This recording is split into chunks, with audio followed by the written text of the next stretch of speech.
Welcome to the channel. This time we're going to be looking at the last two cars featured in Series 2 of Wheeler Dealers, and they are a 1977 MGB GT and a 1969 Predator Beach Buggy.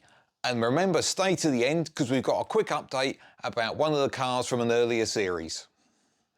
As ever, quick thank you to everyone who's hit that subscribe button down there. If you haven't already, make some good life choices. You need to be hitting that. And also to all the people that have dropped a comment in on our previous videos. You're all great. So first up, we've got a 1977 MGB GT. Now remember, at the back end of the second series, Wheeler Dealers had a budget of £2,000 to buy and restore a car. And this particular car, Mike found it was £1,000. It was in pretty good condition. Mechanically, it was pretty sound. It already had, because as a 1977 car, it would have originally had the rubber bumpers. And on this one, someone's already done the chrome bumper conversion, which always helps the value.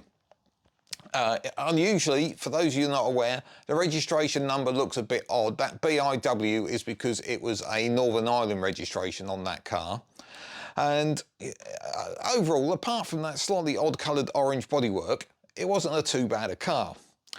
So once Ed got it back to the workshop, the first thing he really had to go at was the rust. There was particularly a bit around the windscreen and a few bits and pieces around the body. They had to pop the windscreen out to fix the worst of it. And then he set to rub the paint down and give it a good key ready for the repaint. And they decided to go for flame red, which is a very popular colour for MGB GTs.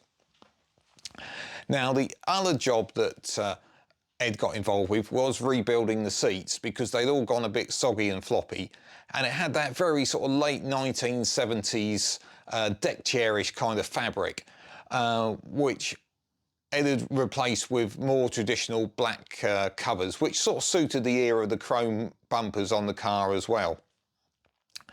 Now, once Ed's been working through that, he's sent it off for repaint, and we can see things have changed a bit because Ed said it'll be with the body shop for 5 days, and the cost of the repaint, despite the fact obviously Ed had done the preparation, was just £1,000.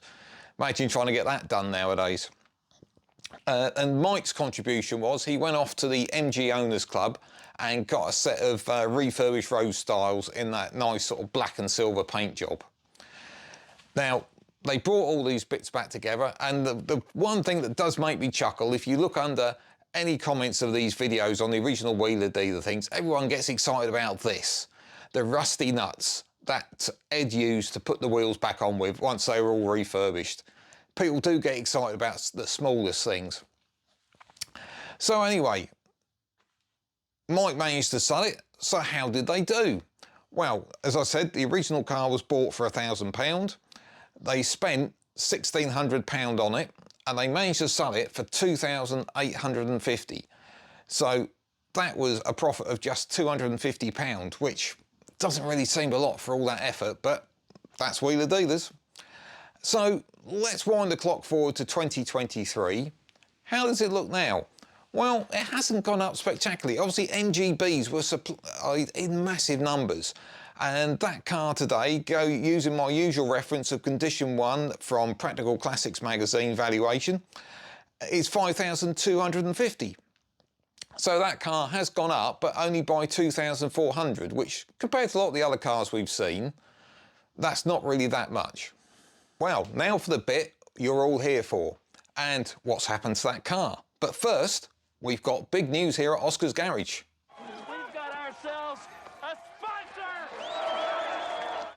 Yes, someone's sponsoring us. Well, we're in partnership really, but My Car Check, who provide great value car history checks. Sorry everyone, I'm gonna have to interrupt this idiot because he had one job to do and couldn't get it right. Now, My Car Check offer you 3 different checks. There's a free one that gives you very limited data.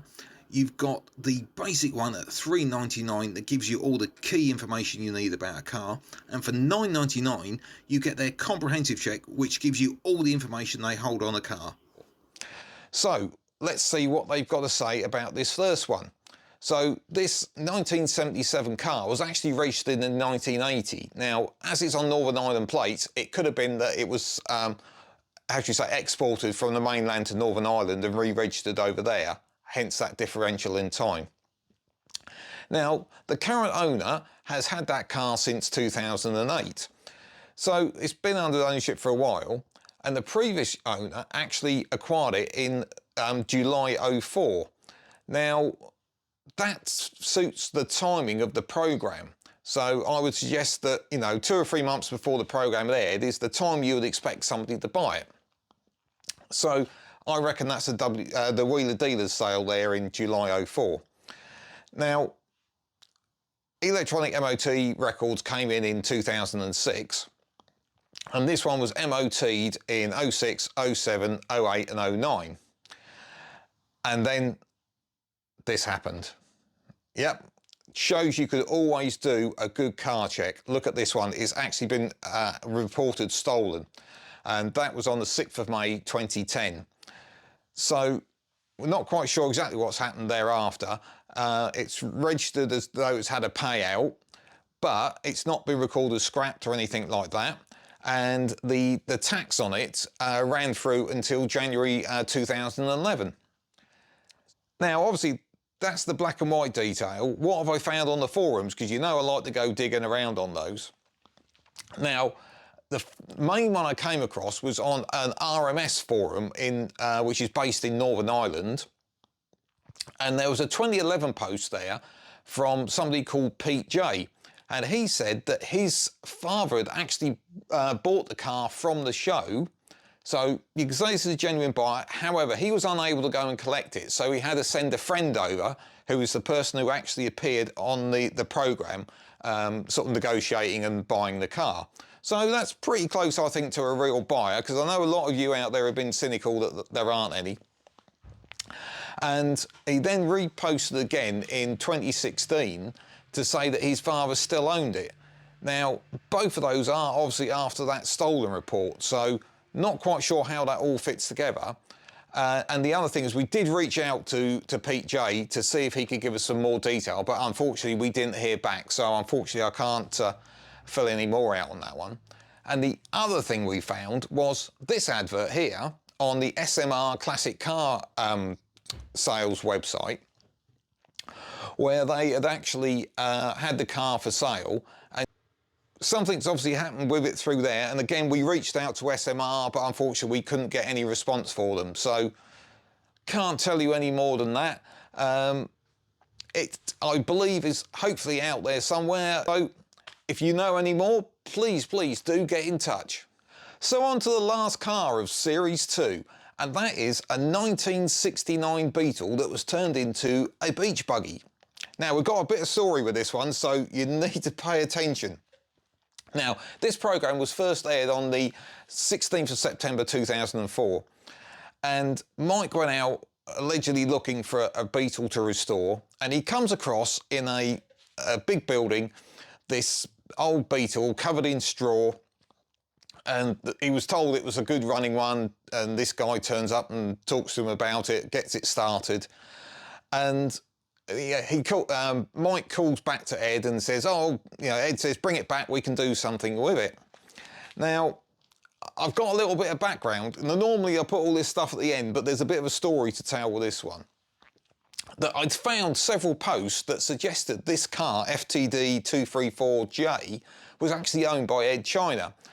And I come across a post in 2008 on the Volkszone forum by a guy called Pete Nice, who actually, it turns out, worked for Ed China and worked on this particular project. And he was drafted in to be the buyer for the filming process. And the other thing that he mentioned was that they actually built this car at a place called Just Campers because Ed's unit was next door to it. Now, this is where I've got a little bit sad, so please hang in there, bear with me. I've actually looked up Just Campers building, and this is it from above, and then on Street View, this is as close as I can get, and it looks very similar to when we cut into the shot at the start of this programme to where Mike's standing inside this building. And apparently Ed China had to move out because Just Campers expanded and took the whole thing on. So I think this is all the same place, but let me know what you think in the comments. So this car has actually not ever turned into a beach buggy by the look of it. It is still registered. I've done here a My Car check on it, and it says the current keeper acquired it in August 2008, and the previous keeper acquired it in November 01. Now, I've already mentioned this program was in September 04, so there was no change of ownership around that time. So that does rather suggest it wasn't quite as it appeared on TV. And also, the final thing with this car is you can see it was actually MOT'd in August 2008. So it's had a life since then, even though, as we go on to see, it got taken apart. Hope that wasn't too long-winded. This one's a bit complicated, I did warn you. So, anyway, Ed pushes it round the corner to his workshop, allegedly, and strips it down. He does an unusual technique to hammer the rear wing off because the bolts were seized, but I suppose it works. He managed to lift the body off. It was a bit reluctant. The various bits had to be ground off, and, you know, Ed managed to battle his way through. And this is where it gets another layer of complicated, because instead of working on the chassis that came with it, Ed decided it was too rusty, and that was the FTD chassis. So they then went out and bought an already shortened chassis. Now, there's two things here. One is, obviously, that's got a different identity, and so the car at the buggy at the end of the program had a different number plate on it. But the other thing is, and actually, if you check the Predator website, it does tell you this, that anything with a shortened chassis like this needs to go through what is called SVA. Now, I'll try and keep this very brief because I know a lot about this side because I've been on into kit cars for many years. SVA is single vehicle approval. So that's anything like this, like a kit car, had to go through that process to get on the road. It's now called IVA, which is individual vehicle approval, but effectively it's the same test with some enhancements. And obviously this one, it appears, didn't go through it, but I'll come back to that in a minute. So that's what I said to you, this one gets complicated. So regardless, Ed then starts to build this up. He gets the Predator kit and lifts that on. He's had the engine. Now, the engine has actually come from the original car that they bought. So Ed does an alternator conversion on that. He gives it a service. He puts a dress-up kit on it, so you got all those shiny chrome bits on the back. And on the front beam, he fitted disc brakes instead of the original drums. And also, they went out and purchased this nice set of chrome wide wheels, which obviously really suits that kind of buggy style. So they got it all together. They managed to find a buyer. So let's see how the numbers worked out. Now, the purchase price of this was just £200 for the old Beetle. The costs were £3,500. So in total, once they sold it for £3,900, they only made £200, which is not a lot of money for all that work. Now, Practical Classics is not going to be a lot of help to me on this one. I've done a bit of looking on for sale sites and eBay and that kind of thing, and the price nowadays for that sort of thing seems to be about £7,000. So it's gone up a couple of thousand since the show.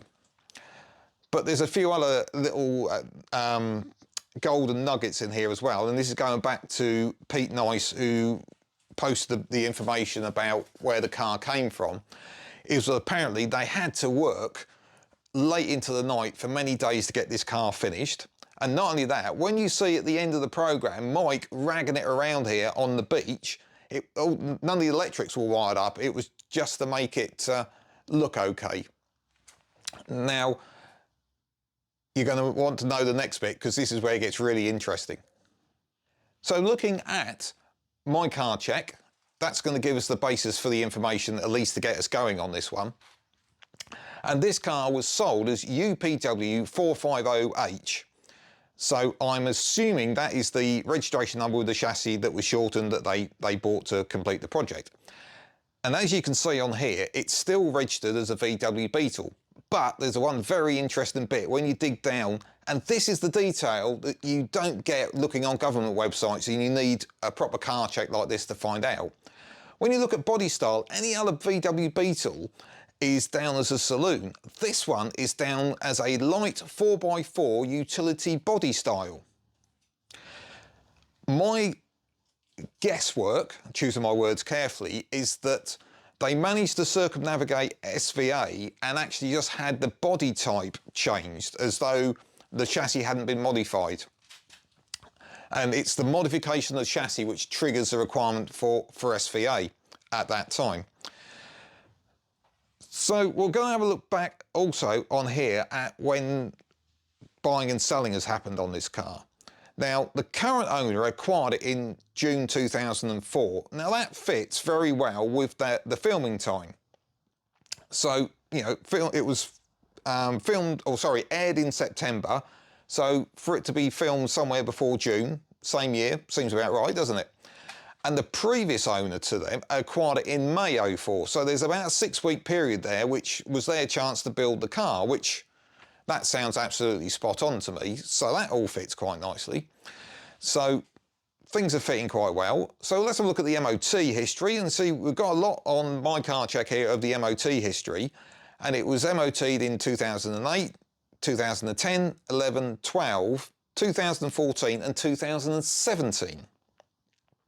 And of course from 2018, the 40-year MOT exempt rule came in, so it wouldn't need to have been MOT'd again after that. The other little interesting thing in this MOT data is between 2012 and 2017, it did just 39 miles in all those MOTs. That's like to the MOT station in the back every time by the look of it to me, and that's sort of where the story ends. There's no, change of ownership or anything like that.